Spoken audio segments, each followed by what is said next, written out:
নমস্কার, দেখছেন নিউজ 18 বাংলা। আপনাদের সঙ্গে রয়েছে আমি পায়েল। আর আমার বাংলা শুরুতেই নজর রাখবো মুখ্যমন্ত্রীর সফরে। আজ খড়গপুরে যাচ্ছেন মুখ্যমন্ত্রী মমতা বন্দ্যোপাধ্যায়। খড়গপুরে এই প্রথম ঘাসফুল ফুটেছে এবং উপনির্বাচনের জয়ের পর আজ খড়গপুরে যাচ্ছেন মুখ্যমন্ত্রী মমতা বন্দ্যোপাধ্যায়। এই নিয়ে জানবো, রয়েছেন প্রতিনিধি আবির ঘোষাল। আবির, কি সূচি রয়েছে মুখ্যমন্ত্রীর?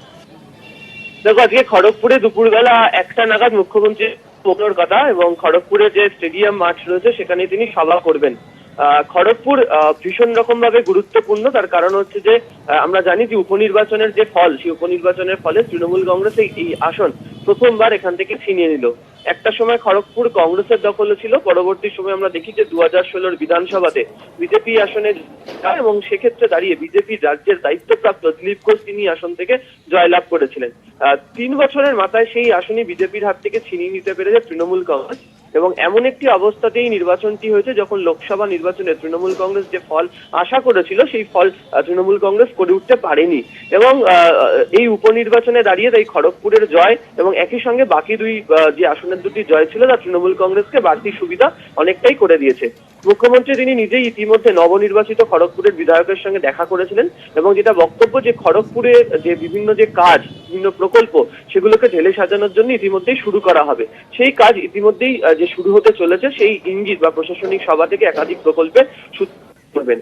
আর দ্বিতীয় যে বিষয়টা অত্যন্ত গুরুত্বপূর্ণ সেটা হচ্ছে যে এই খড়গপুর এই উপনির্বাচনের ক্ষেত্রে একমাত্র আসন ছিল যেখানে এনআরসি নিয়ে অতটা বেশি প্রচার চলেনি। এখানে বিভিন্ন ক্ষেত্রে যে পাট্টা দেওয়া থেকে শুরু করে প্রকল্পের যে কাজ, এই বিষয়গুলোকে উল্লেখ করা হয়েছিল।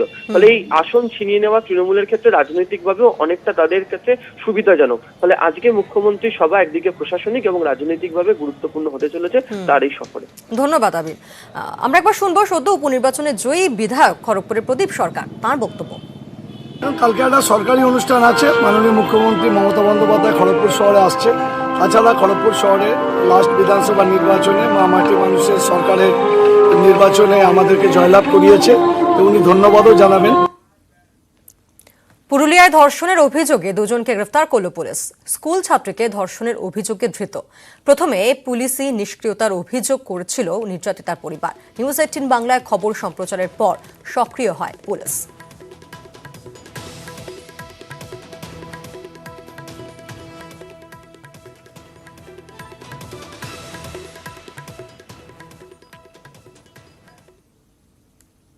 দু সালে লাভপুরে 3 ভাইকে খুনের ঘটনায় চার্জশিটের নাম মনিরুল ইসলাম এবং মুকুল রায়। দুজনের বিরুদ্ধে খুনের ষড়যন্ত্র সহ একাধিক ধারায় মামলা দায়েরের আবেদন পুলিশের। এরপরে মুকুল রায় সহ 8 জনের বিরুদ্ধে গ্রেফতারি পরোয়ানা জারি করল বোলপুর আদালত।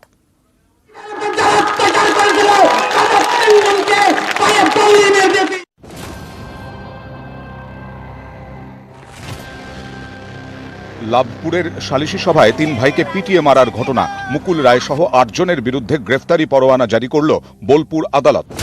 মামলায় অন্য অভিযুক্তরা জামিন নিলেও মুকুল রায় সহ কয়েকজন এখনও জামিন নেননি। লাভপুরে সালিশি সভায় 3 ভাইকে খুনের ঘটনায় নতুন করে তদন্তের পর চার্জশিট দিয়েছে পুলিশ। সেই চার্জশিটে অন্যতম অভিযুক্ত মনিরুল ইসলাম, মুকুল রায় সহ 23 জনের নাম আছে।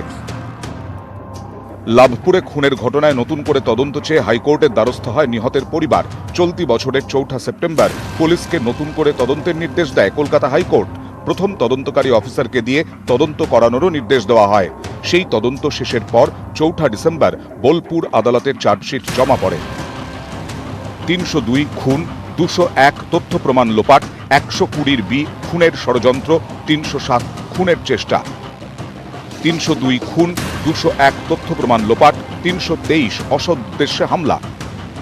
এছাড়া আরও বেশ কয়েকটি ধারা দেওয়া হয়েছে চার্জশিটে। 2010 সালের 4 জুন লাভপুরের নবগ্রামে নিজের বাড়ির উঠোনে সালিশি সভা ডেকেছিলেন মনিরুল। সেখানেই 3 ভাইকে পিটিয়ে হত্যার অভিযোগ। এরপরেই ফরওয়ার্ড ব্লক থেকে তৃণমূলে যোগ দেন মনিরুল। 2015 সালে এই মামলায় চার্জশিট দেয় পুলিশ। ঘটনার পর দায়ের করা অভিযোগে মনিরুলের নাম ছিল, তবে চার্জশিটে তৃণমূল বিধায়কের নাম বাদ যায়। মনিরুল বিজেপিতে যোগ দেওয়ার পর নতুন করে তদন্ত চেয়ে আদালতের দ্বারস্থ হয় নিহতের পরিবার। মনিরুল নিজে মেরেছে, তারপরে তো ওর নির্দেশে তো হলেই ও তো শুরু করে দিলে মার, যখন মেরে ফেলে দিলে তো ওর ঘর থেকে টেনে নিজে বাথানে নিজে ফেললো। খুনের ঘটনার সময় তৃণমূল নেতা ছিলেন মুকুল রায়। সম্প্রতি মুকুল রায়ের হাত ধরেই বিজেপিতে যোগ দিয়েছেন মনিরুল। মুকুল রায়কে পর্যন্ত এই চার্জশিটে জুড়ে দেওয়া হয়েছে। তো মুকুল রায় উনি কলকাতায় থাকেন, উনি কি এখানে মারপিট করতে এসেছিলেন? প্রথমবার তদন্তে গাফিলতি থাকাতেই কি মুকুল মনিরুলের নাম বাদ পড়ে, নাকি এবার রাজনৈতিক কারণেই দুজনের নাম ঢুকলো? এ নিয়ে রাজনৈতিক জল্পনাও তুঙ্গে। নিউজ 18 বাংলা। স্ক্রাব টাইফাসে আক্রান্ত হয়ে মৃত্যু হলো 1.5 বছরের এক শিশুর। এক সপ্তাহ আগে থেকে জ্বরে আক্রান্ত ছিল পশ্চিম মেদিনীপুরের ডেবরার বাসিন্দা প্রত্যুষা মিশ্র। রবিবার মেদিনীপুরের একটি বেসরকারি হাসপাতালে মৃত্যু হয় তার। যদিও জেলার মুখ্য স্বাস্থ্য আধিকারিকের দাবি, জেলার সরকারি হাসপাতালগুলোয় এখনো পর্যন্ত স্ক্রাব টাইফাসে মৃত্যু হয়নি। পজিটিভ যখন দেখা গেছে ডেবরা হসপিটালে চিকিৎসা হচ্ছিল। বাচ্চা অলরেডি আমার সুস্থ হয়ে গেছিল, বাচ্চা কালকে সুস্থও ছিল। বাচ্চাটাকে হঠাৎ সকালবেলা এসে ইঞ্জেকশন দেয়, আর রাত্রেবেলা কোনো স্যালাইন দেয়নি, ওরা বন্ধ করে দেয়। ডাক্তারবাবু স্যালাইন দিতে বললেও বন্ধ করে দেয়, দিয়ে ইঞ্জেকশন দেওয়ার পরে বাচ্চাটা হঠাৎ করে খিঁচুনি এসে বাচ্চাটা যে এক্সপায়ার করে যায়। নজর রাখছি পরে খবরে। বাজারে পেঁয়াজের চড়া দাম, তাই এবার পেঁয়াজ চাষ করেই লাভের মুখ দেখতে চাইছেন হুগলির চাষিরা। কিন্তু তাতে বাদ সেধেছে আর্থিক টান। দাম বেড়েছে বীজ ও পেঁয়াজ চারার। ফসল ফলিয়েও কি শেষমেশ পকেটে কিছু আসবে, আশঙ্কায় পেঁয়াজ চাষিরা। হুগলির দিয়ারা ডানকুনি এলাকায় মাঠে মাঠে এখন পেঁয়াজ চাষের ব্যস্ততা। প্রত্যেক বছরই এই সময়টায় ওরা মরশুমি পেঁয়াজের চাষ করেন, কিন্তু এবছর আগ্রহটা যেন একটু বেশি। হবে নাই বা কেন? যে হারে পেঁয়াজের দাম বাড়ছে তাতে আশায় বুক বাঁধছেন চাষিরা। পরবর্তী ফলন যখন হবে তখন কি দাম থাকে, তখন যদি কিছু দাম পাই, এত দাম না পেলেও মোটামুটি দাম থাকলেও আমাদের খুশি। কিন্তু তাতেও স্বস্তি নেই। পেঁয়াজের দাম বাড়ার সঙ্গে সঙ্গেই বেড়েছে পেঁয়াজ চারা ও বীজের দামও।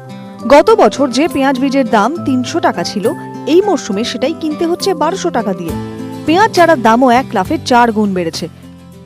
যেখানে আপনার 1 বিঘাতে যদি যেখানে পড়তো 5000 টাকা, এখন সেখানে 10,000, 12,000, 13,000 টাকা পড়ে যাচ্ছে। সরকার অবশ্যই দেখা উচিত, মাননীয় মুখ্যমন্ত্রী অবশ্যই দেখা উচিত এটা। এত দাম দিয়ে চারা কিনে চাষ করছেন, ফসল ওঠার পর দাম পাবেন কি? দোলাচলে পেঁয়াজ চাষিরা। ওটার মুখে আমরা পাচ্ছি না, কারণ সেই সময় চারিদিক থেকে আমদানি হয়ে যাচ্ছে, বা ব্যবসাদাররা এটা একরকম মুনাফা লুটার জন্য হয়তো তারা বন্ধ করে দিচ্ছে, কোনো জায়গায় আড়তে রাখছে। পেঁয়াজ চাষে লক্ষ্মী লাভের আশায় হুগলির কৃষকরা। ওদের এখন একটাই আর্জি, পেঁয়াজ চারা ও বীজের দাম নিয়ন্ত্রণ করুক প্রশাসন। হুগলি থেকে রানা কর্মকার, নিউজ 18 বাংলা। হেলমেট মাথায় থাকলে 1 কেজি পেঁয়াজ। পূর্ব বর্ধমানের পাল্লা রোডে এই উদ্যোগ নিয়েছে পল্লী মঙ্গল সমিতি। রবিবার সকাল 7টা থেকে দুপুর 1টা পর্যন্ত পাল্লা রোডে পথ সচেতনতা শিবির আয়োজন করা হয়। সেখানেই 32 জন বাইক আরোহীকে বিনামূল্যে 1 কেজি করে পেঁয়াজ দেওয়া হয়েছে। পথ সচেতনতা শিবিরের দিনেও 200 জনের বেশি বাইক চালককে হেলমেট ছাড়াই বাইক চালাতে দেখা গিয়েছিল। উদ্যোক্তারা জানিয়েছেন, প্রত্যেক সপ্তাহে 1 দিন করে সচেতনতা শিবির আয়োজন করবেন তারা।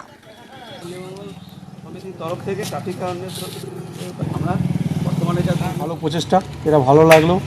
পেঁয়াজটা এখন প্রচুর দাম, হেলমেট পরার জন্য যদি পেঁয়াজ পাওয়া যায় খুবই ভালো। যেখানে যারা যারা হেলমেট পরে যাচ্ছিল, এরকম 32 জনকে আমরা 1 কেজি করে পেঁয়াজ উপহার দিলাম। কিন্তু আমাদের মেন বার্তাটা হচ্ছে শুধুমাত্র পেঁয়াজের জন্য হেলমেটটা পরবেন না, অ্যাকচুয়ালি হেলমেটটা পরুন নিজের স্বার্থে, নিজের জীবনের জন্য। পেঁয়াজের মূল্য বৃদ্ধিতে এমনিতেই নাজেহাল, এরই মধ্যে হুগলিতে আশঙ্কা বাড়াচ্ছে আলুর যোগান। চাষি থেকে আড়তদার, ব্যবসায়ী সবার আশঙ্কা তাড়াতাড়ি বাড়তে চলেছে আলুর দাম। বুলবুলের জেরে এমনিতেই দেরিতে শুরু হয়েছে চাষ। হুগলির সিঙ্গুরে এখন মাঠে মাঠে সদ্য চারা উঠেছে। এই আলু মাঠ থেকে তুলতে এখনো মাস দেড়েক, তাতেও লাভের মুখ দেখা যাবে কিনা সন্দেহ। লোকসানের আশঙ্কাই বেশি চাষিদের। বৃষ্টির জন্য জমি শুকোতে দেরি হলো, যার ফলে আলু বাঁচাতে লেট হয়ে গেল। এমনিতেও ঠান্ডা কম, এক গাদা দামে বীজ কিনে এখন কি ফলন হবে বলা মুশকিল, আর কি দাম পাবো সেটাও নিশ্চিত নেই। মেদিনীপুর, বাঁকুড়া থেকে শুরু করে হুগলির পুরসুরা, খানাকুল, গোঘাট সব জায়গাতেই আলুর চাষ দেরিতে হয়েছে। পাশাপাশি আমদানিও কম, ফলে আড়ত খালি। হিমঘরের মজুদ আলুও তলানিতে ঠেকেছে। গত মরশুমের তুলনায় আলুর যোগান প্রায় অর্ধেক, যার প্রভাব পড়েছে পাইকারি বাজারে। রবিবার বাজারে জ্যোতি আলু বিক্রি হচ্ছে 22 টাকা কেজি দরে এবং চন্দ্রমুখী আলুর দাম প্রতি কেজি 25 টাকা। যোগান না বাড়লে দাম আরও বাড়ার আশঙ্কা তৈরি হচ্ছে। বাঁকুড়া থেকে, মেদিনীপুর থেকে যে নতুন আলুটা আছে, সেই নতুন আলুটা এই বুলবুল হওয়ার জন্য চাষটা অনেক লেট আছে। এখনও এইসব আলু আসতে মোটামুটি ধরুন আপনার এখনও 1.5 মাস টাইম লাগবে। আর 1.5 মাসের মধ্যে এই যা আলুটা আছে, পুরনো আলু যেটা স্টোরে আছে, এই আলুটা 1.5 মাস চলবে না, যার ফলে আলুটার দাম হু করে বেড়ে যাচ্ছে। আলু আগে ধরুন যেটা 35-40 হাজার বস্তা আলু করতো, সেটা এখন 20-25-এর মধ্যে চলে এসছে। আলু না জোগানোর কারণে এই আলুটা অনেকটাই আমাদের ডালা বা এমনি দোকান সম্পূর্ণটাই ফাঁকা থাকে। পেঁয়াজ আলুর জোড়া ফলায় হেঁসেলে হাড়ির হাল মধ্যবিত্তের। জমিতে কীটনাশক রাসায়নিক সারের প্রভাব, তাতেই মার খাচ্ছে মৌমাছি পালন। কোনো মতে জেলায় মৌমাছি চাষ করে যাচ্ছে হাওড়ার আমতার বাসিন্দা মোহন মণ্ডল। তাঁর আক্ষেপ, সরকারের তরফে সাহায্য মিললে বাঁচবে এই শিল্প। মধুর উপকারিতা অনেক। কাটা ঘা থেকে অনেক রোগে ওষুধের কাজ করে মধু, অথচ বাজারের নকল মধুর মাঝে মার খাচ্ছে আসলটাই। সেই সঙ্গে রয়েছে মৌমাছি পালনের একাধিক সমস্যা। হাওড়ায় আমতা থলিয়ার বাসিন্দা মোহন মণ্ডল নিজ উদ্যোগে 1998 সাল থেকে মৌমাছি পালন করছেন। পৃথিবীতে প্রায় 44 প্রজাতির মৌমাছি রয়েছে। ভারতে 7 প্রজাতির মৌমাছি দেখতে পাওয়া যায়। বাড়ির আশেপাশে এভাবেই ছড়িয়ে ছিটিয়ে রয়েছে বাক্স, তাতেই চলছে মৌমাছি চাষ। 1998 সাল থেকে কেন্দ্র সরকারের যে মৌমাছি গবেষণা কেন্দ্র রয়েছে, ওখান থেকে মৌমাছি নিয়ে পড়াশোনা করার পর তারপর শিক্ষা সম্পন্ন করে মৌমাছি ব্যবসা শুরু করি। বাজারের চেয়ে অনেক ভালো। বাজারে যেসব প্রতিষ্ঠিত মধু বলে ব্র্যান্ডেড কোম্পানিগুলো বিক্রি করছে, তার সঙ্গে এর অনেক পার্থক্য আছে। শুরু করেছিলেন 2টি বাক্স দিয়ে, এখন 120টি বাক্সে চলছে মৌমাছি পালন। ফুলের রস সংগ্রহ করে মধু তৈরি করে মৌমাছি, কিন্তু উৎপাদন বৃদ্ধির জন্য জমিতে কীটনাশকের ব্যবহার বেড়েছে, তাই ফুলের রস সংগ্রহ করতে পারছে না মৌমাছির দল। এখন মৌমাছি ব্যবসার অবস্থা অস্তিত্ব সংকটের মধ্যে এসে দাঁড়িয়েছে। কেন? তার কারণ হচ্ছে জমিতে অনিয়ন্ত্রিত ওই পেস্টিসাইড ব্যবহার করা। কীটনাশকের ঝাঁঝে মৌমাছি পালনে ধাক্কা, সঙ্গে বাজারে নকল মধুর সঙ্গে লড়াই, দুয়ের জেরে ক্ষতির মুখে মৌমাছি পালকেরা। একসময় রাজ্যে মৌমাছি পালকের সংখ্যা ছিল 12,700, এখন কোনো মতে মৌমাছি পালন করছেন 2,700 জন। এখন আর আমরা কোনো রকম লাভ পাই না। এখন এখানে 120 টাকা করে খেজুরের গুড়, আর মধুর দাম শুধু 60 টাকা। মৌমাছি পালনে অন্তরায় কীটনাশকের ব্যবহার, রাসায়নিকের বদলে জৈব সার ব্যবহারে পদক্ষেপের আশ্বাস দিয়েছেন হাওড়া জেলা পরিষদের সহকারী সভাধিপতি। যে জৈব সার এবং জৈব কীটনাশকের দিকে আমরা ঝুঁকছি, যাতে করে এই যে বিপদের কথা বললেন মৌমাছির চাষ, এটা বরাবরই আমাদের ট্র্যাডিশনাল একটা নিশ্চয়ই এটাকে প্রমোট করা হবে। এক জায়গায় বেশি দিন মধু সংগ্রহ হয় না, তাই মৌমাছির বাক্স নিয়ে রাজ্যের বিভিন্ন প্রান্তে পৌঁছে যান মোহন মণ্ডল। তাঁর আবেদন, সরকারি সাহায্য মিললে বাঁচবে এই শিল্প। হাওড়া থেকে সন্তু মালিক, নিউজ 18 বাংলা।